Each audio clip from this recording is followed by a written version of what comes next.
الله أكبر الله أكبر الله أكبر لا إله إلا الله الله أكبر الله أكبر ولله الحمد. الرحمن الرحیم. الحمد للہ رب العالمین والصلاة والسلام علی سید الانبیاء والمرسلین سیدنا و مولانا محمد وعلی آلہ واصحابہ اجمعین. اما بعد. وعن ابی ہریرہ رضی اللہ تعالی عنہ قال قال رسول اللہ صلی اللہ علیہ وسلم ما من ایام العمل الصالح فیہن احب الی اللہ من هذه الایام الى آخر الحدیث او کما قال رسول اللہ صلی اللہ علیہ وسلم.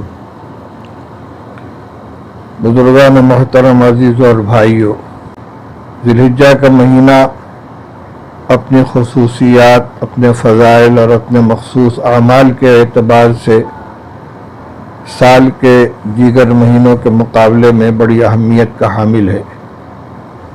کچھ اعمال اس مہینے کے ساتھ مخصوص ہیں، جن میں سب سے اہم اسلام کے 5ویں رکن فریضہ حج کی ادائیگی ہے، جو 8 ذی الحجہ سے 12 ذی الحجہ تک مکہ مکرمہ اور اس کے اطراف کے جو مشاعر ہیں منی، مزدلفہ، عرفات میں ادا کیے جاتے ہیں.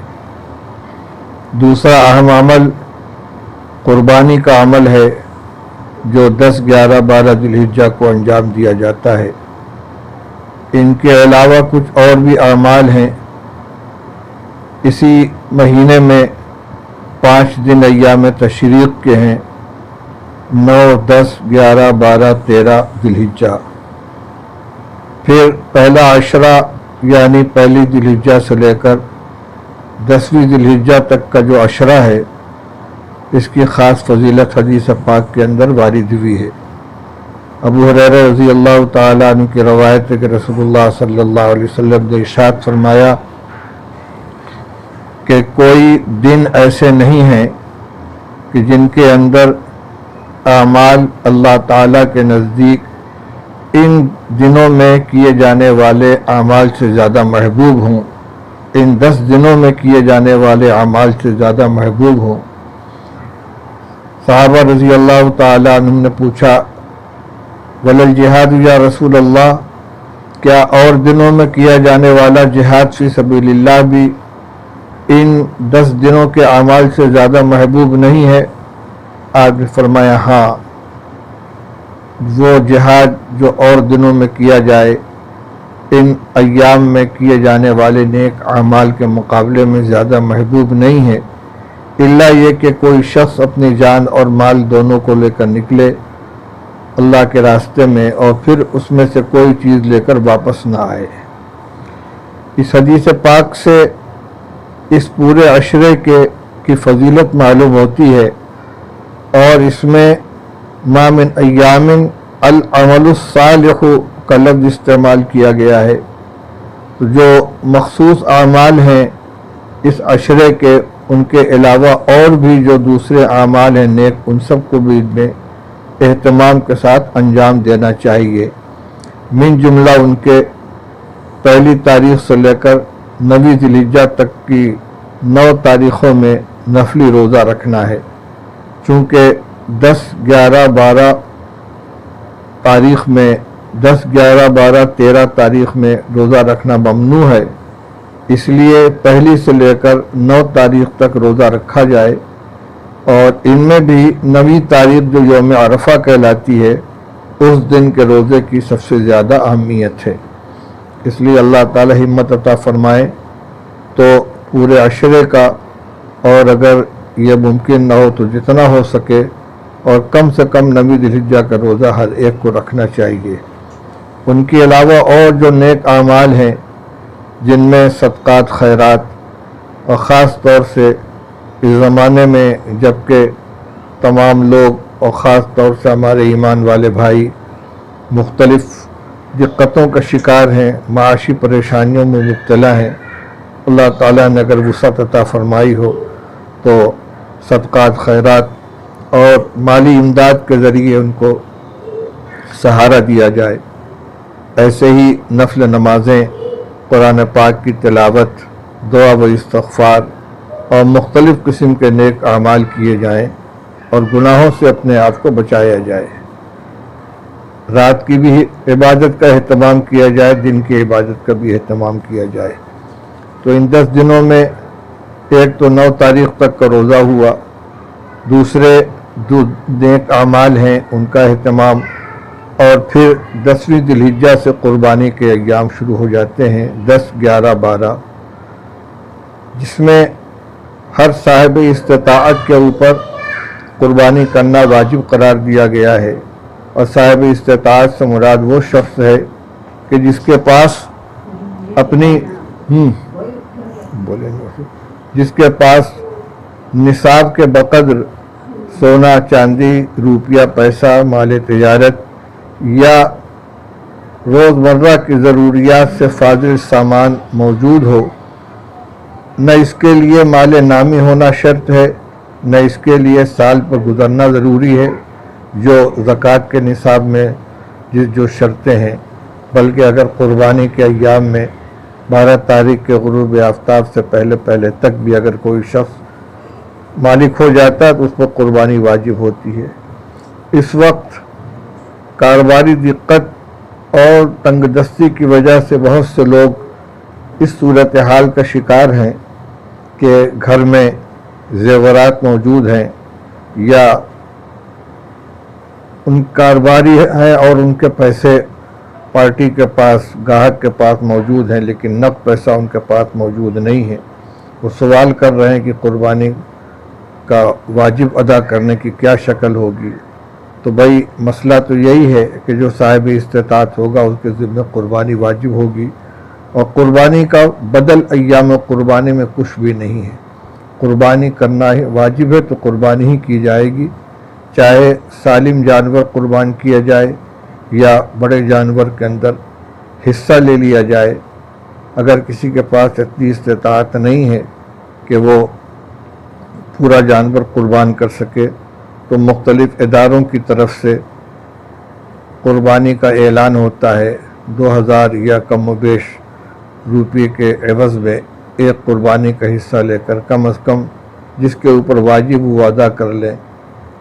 گھر میں جو صاحب استطاعت ہے، اگر زیور کی مالک عورت ہے وہ صاحب حیثیت ہے تو اس کی طرف سے قربانی ادا کر دی جائے، اگر شوہر صاحب استطاعت ہے تو اس کی طرف سے ادا کر دی جائے، یا چند لوگ مل کر کوئی ایک بڑا جانور لے لیں اور سب اپنا اپنا حصہ اس کے اندر شامل کر لیں۔ یہ قربانی 10ویں تاریخ سے لے کر 12ویں تاریخ کی شام تک کسی بھی وقت کی جا سکتی ہے۔ ایک عمل تکبیر تشریق کا ہے کہ 9 ذی الحجہ کی فجر سے لے کر 13 ذی الحجہ کی عصر تک ہر فرض نماز کے بعد ایک مرتبہ اللہ اکبر لا الہ الا اللہ واللہ اکبر وللہ الحمد، یہ تکبیر کہنا واجب ہے۔ مرد حضرات قدر بلند آواز سے کہیں گے اور خواتین پست آواز سے یہ تکبیریں کہیں گی۔ تکبیر واجب ہونے کے لیے نماز کا باجماعت ہونا بھی شرط نہیں ہے، تنہا نماز پڑھنے والا بھی تکبیر تشریق ادا کرے گا۔ عید قربان سے پہلے قربانی سے پہلے عید الاضحیٰ کی نماز بھی ادا کی جاتی ہے۔ اس وقت حکومت کی پابندیوں کی وجہ سے جہاں جس طرح بھی ممکن ہو عید الاضحیٰ کی نماز ادا کرنی چاہیے، اور گھروں میں عورتیں 2 رکعت نفل چاش کے وقت میں ادا کر لیں، ان کے ذمہ عید الاضحیٰ کی نماز واجب نہیں ہے۔ یہ مختصر سے احکام تھے جو اس سے متعلق ہیں، وہ آپ کے سامنے عرض کر دیے گئے، اور آج کی شب میں اس کو بیان کرنے کا مقصد یہ ہے کہ یہ مہینہ، یہ عشرہ جو شروع ہو رہا ہے تو ہم اس کی قدر کریں، اور اس میں اللہ تعالیٰ توفیق عطا فرمائے تو جتنے زیادہ سے زیادہ نیک اعمال ہو سکے ان کو ادا کرے۔ ادھر بہت تیزی کے ساتھ ہمارے اکابر علماء اور مشائخ ایک ایک کر کے دنیا سے رخصت ہو رہے ہیں۔ دارالعلوم دیوبند کے صدر المدرسین مفتی سعید احمد صاحب کا انتقال ہوا، جلال آباد مدرسے کے محتوی مولانا حفیظ اللہ صاحب تشریف لے گئے، پھر مولانا متین الحق صاحب اسامہ کا انتقال ہوا، حضرت مولانا محمد سلمان صاحب رخصت ہو گئے، اور اس کے بعد کنتھاریہ کے شیخ الحدیث صاحب کا انتقال ہوا۔ اسی طرح رائچور کے اندر ایک قدیم عالم کا انتقال ہوا، اور یہ تو وہ ہیں جن کی اطلاعات ملتی ہیں۔ ابھی تھوڑی دیر پہلے بنارس کے ایک جوان عالم مولانا مجیب الرحمن صاحب کا انتقال ہوا۔ اللہ سے سب حضرات دعا کریں، اللہ تعالیٰ علماء اکابر کو صحت و عافیت عطا فرمائے، پوری امت کو عافیت عطا فرمائے، بیماری سے نجات عطا فرمائے، بلاؤں سے مصیبتوں سے نجات عطا فرمائے۔ حالات جو بھی ہوتے ہیں اللہ کی طرف سے آتے ہیں۔ ہمیں ان موقعوں پر دو باتوں کا خاص طور سے اہتمام کرنا چاہیے۔ ایک تو یہ کہ خود اور اپنے اہل خانہ و متعلقین کو ہر طرح کے گناہ سے بچائیں نمازوں، اور دوسری چیز یہ کہ نمازوں کا اہتمام کریں اور اللہ تعالیٰ سے توبہ و استغفار کریں، گھروں میں قرآن پاک کی تلاوت کریں۔ اچھے حالات بھی اللہ ہی کی طرف سے آتے ہیں اور آزمائشیں بھی اللہ ہی کی طرف سے آتی ہیں۔ ہم جو کچھ بھی ظاہری اسباب اختیار کریں ان کے ساتھ ساتھ اللہ کی طرف رجوع اور اس دعاؤں کا اہتمام ہونا چاہیے۔ ایک بڑا نقصان ان حالات کا یہ ہوا ہے کہ مساجد کے اندر حاضری سے ہم محروم کر دیے گئے۔ اسی طرح دینی مدارس اور مکاتب سب موقوف ہیں، ان کی تعلیم کا سلسلہ بند ہے، طلبہ کا نقصان ہو رہا ہے، ان کا سال برباد ہو رہا ہے۔ دعائیں کریں کہ اللہ تعالی حالات کو درست فرما دیں تاکہ تعلیم کا یہ سلسلہ جاری ہو سکے، حتیٰ کہ حفظ پڑھنے والے، ناظرہ پڑھنے والے بچے جن کی یومیہ حاضری، یومیہ محنت انتہائی ضروری ہوتی ہے، وہ بھی تعلیم سے محروم ہو گئے ہیں۔ دارالعلوم دیوبند، مدارالعلوم سہارنپور اور تمام بڑے مدارس بھی اور چھوٹے مدارس بھی پورے ملک کے اندر ان حالات کا شکار ہیں۔